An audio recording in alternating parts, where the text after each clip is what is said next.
you told us that you got your start by making VR content, right? How was that experience, and what made you start there? Well, I guess like 2016, I never actually dabbed in VR before, virtual reality. My brother had a headset for his PlayStation, so I ended up playing a few games on there. It just blew me away. So I ended up getting a PC VR version for at home. Mm-hmm.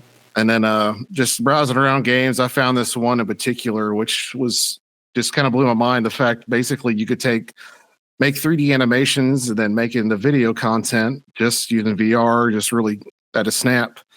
And from that, it was in beta, so we had a contact with the founders of the business who made that software. And turns out a lot of them were actually filmmakers themselves out in, I think they're in San Francisco at the time.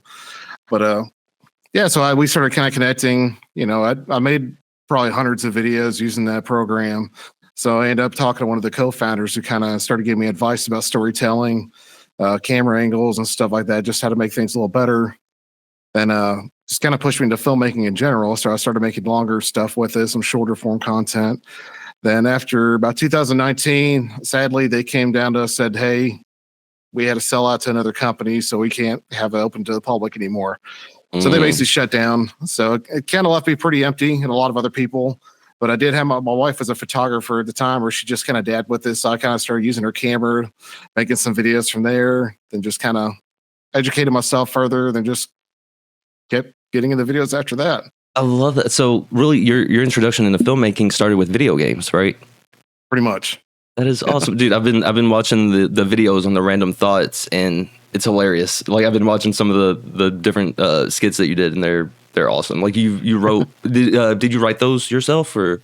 Yeah, pretty much. A lot of them are either just improv at the moment or just stuff that just came to mind really quick. Because I used to do a thing where I used to live stream a lot of games, so I had a whole streaming page on Facebook. Like, basically when they whole started the program, the sharing stars and all that, I was one of the people starting out with that.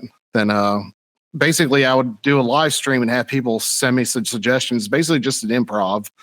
So I would just do like a quick clip for like 30 seconds of a short someone throw me some suggestions for. So some of the stuff came up with just that way.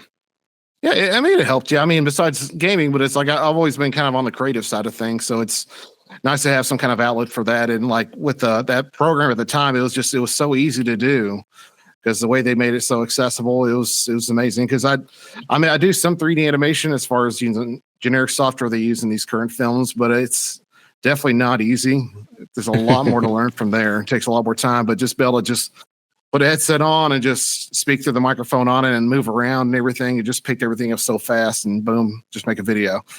That's awesome. You must have like amazing patience to get these ideas in your head and then put them down, and then the whole post production processing. Like, that's amazing that you're able to focus on all that. So that's cool, man. It sounds like you just really had a long history in just being in front and behind the camera before you really even started doing it full time. You already said it, you try to do things different and find different ways. And I mean, I think even just going back to the VR stuff, there was just so many different things there. You can tell there was a lot of creativity that goes into it. Yeah, I was a big also I watched a lot of Adult Swim too. I still kind of do here and there. So me, like Robot Chicken, kind of influenced some of those styles too, as far as just random comedic stuff or. Yes. Yeah, I think that's exactly what I said when we were watching it. It reminds me of Robot Chicken a little bit. Yes, we grew up on definitely that Adult Swim, and that we could definitely see those random thoughts definitely thrown in there. One of the guy pretty much pushed me to. He used to work for that company. He used to work for FunnyOrDie.com as well.